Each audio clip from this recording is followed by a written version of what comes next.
রাতের আঁধারে ভারত পাকিস্তানের সেনাদের মধ্যে ব্যাপক গোলাগুলি। কাশ্মীর সীমান্তে নিয়ন্ত্রণ রেখা এলওসি বরাবর ভারত ও পাকিস্তানের সেনাদের মধ্যে আরো গোলাগুলির ঘটনা ঘটেছে।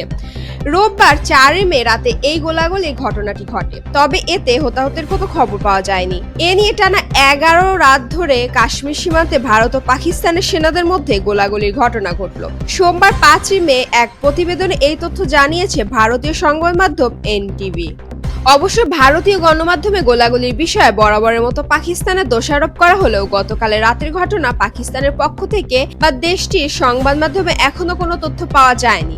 এনটিভির প্রতিবেদনে দাবি করা হয়েছে, কাশ্মীরের পেহেলগ্রামে হামলার পর থেকে টানা 11 রাত ধরে পাকিস্তানি সেনাবাহিনী এনটিভির প্রতিবেদনে দাবি করা হয়েছে, কাশ্মীরের পেহেলগ্রামে হামলার পর থেকে টানা 11 রাত ধরে পাকিস্তানি সেনাবাহিনী নিয়ন্ত্রণ রেখা এলওসি বরাবর একতরফা গুলিবর্ষণ করেছে।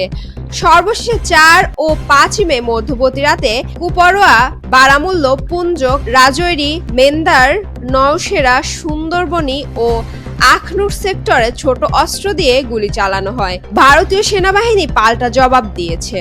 এছাড়া চলমান এই সংঘর্ষের মধ্যে ভারত ও পাকিস্তান পরস্পরের এক একজনের সেনাকে আটক করেছে।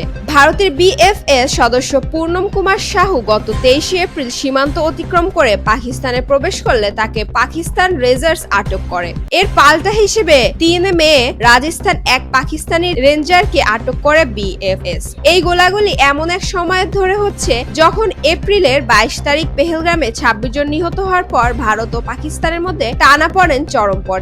দুই দেশে একে অপরের বিরুদ্ধে পাল্টাপাল্টি নানা শান্তিমূলক পদক্ষেপ নিচ্ছে। মূলত পেহেলগ্রামে হামলার পরদিনই ভারত পাকিস্তানের বিরুদ্ধে কিছু পদক্ষেপ নেয়। এর মধ্যে ছিল সিন্ধু পানি চুক্তি স্থগিত, আতারি সীমান্ত ক্রসিং বন্ধ করা এবং কূটনৈতিক সম্পর্ক অবনতির ঘোষণা। ভারতের দাবি, হামলার সঙ্গে সীমান্ত পারের সন্ত্রাসীদের সংযোগ আছে। জবাবে পাকিস্তানি তার আকাশ সীমা ভারতীয় উড়োজাহাজের জন্য বন্ধ করে দেয় এবং ভারতের সঙ্গে সব ধরনের বাণিজ্য বন্ধ করে।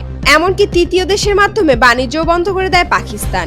এছাড়া পাকিস্তান ভারতের পানি চুক্তি স্থগিতর ঘোষণা প্রত্যাখ্যান করে এমন হুঁশিয়ারি দেয়, পানি বন্ধ করে দেওয়া হলে সেটি যুদ্ধ ঘোষণার শামিল হবে। এই পরিস্থিতির মধ্যে পাকিস্তানি গত শনিবার আবদালি ব্যালিস্টিক ক্ষেপণাস্ত্রে পরীক্ষামূলক উৎক্ষেপণ করেছে। ভারতের কর্মকর্তারা এটিকে খোলামেলা উস্কানি বলে মন্তব্য করেছেন। হাসনাতের উপর হামলার ঘটনা যুবলীগ নেতাসহ আটক 54 জন। গাজীপুরের জাতীয় নাগরিক পার্টির এনসিপি মুখ্য সংগঠক হাসনাত আব্দুল্লাহ ও তার সহযোগীদের উপর হামলার ঘটনায় এখন পর্যন্ত 54 জনকে আটক করেছে পুলিশ। রোববার 4 মে রাতে অভিযান চালিয়ে তাদের আটক করা হয়। এ বিষয়ে বিস্তারিত তথ্য সংবাদ সম্মেলনের মাধ্যমে জানানো হবে বলে জানিয়েছে গাজীপুর মেট্রোপলিটন পুলিশ জিএমপি। এর আগে প্রাথমিকভাবে হাসনাত আব্দুল্লাহ ও তার সহযোগীদের উপর হামলার ঘটনার 4 জনকে আটক করে জিএমপি। আটকদের মধ্যে 2 জনের পরিচয় জানা গেছে। তারা হলেন গাজীপুর মহানগর যুবলীগের সদস্য মোহাম্মদ নিজামুদ্দিন এবং কাশিমপুর থানার শেখ রাসেল, শিশু কিশোর পরিষদের সভাপতি মাসুম আহমেদ দীপু। জিএমপির অতিরিক্ত উপপুলিশ কমিশনার মোহাম্মদ রবিউল ইসলাম সময় সংবাদকে এ তথ্য জানিয়ে নিশ্চিত করেছেন।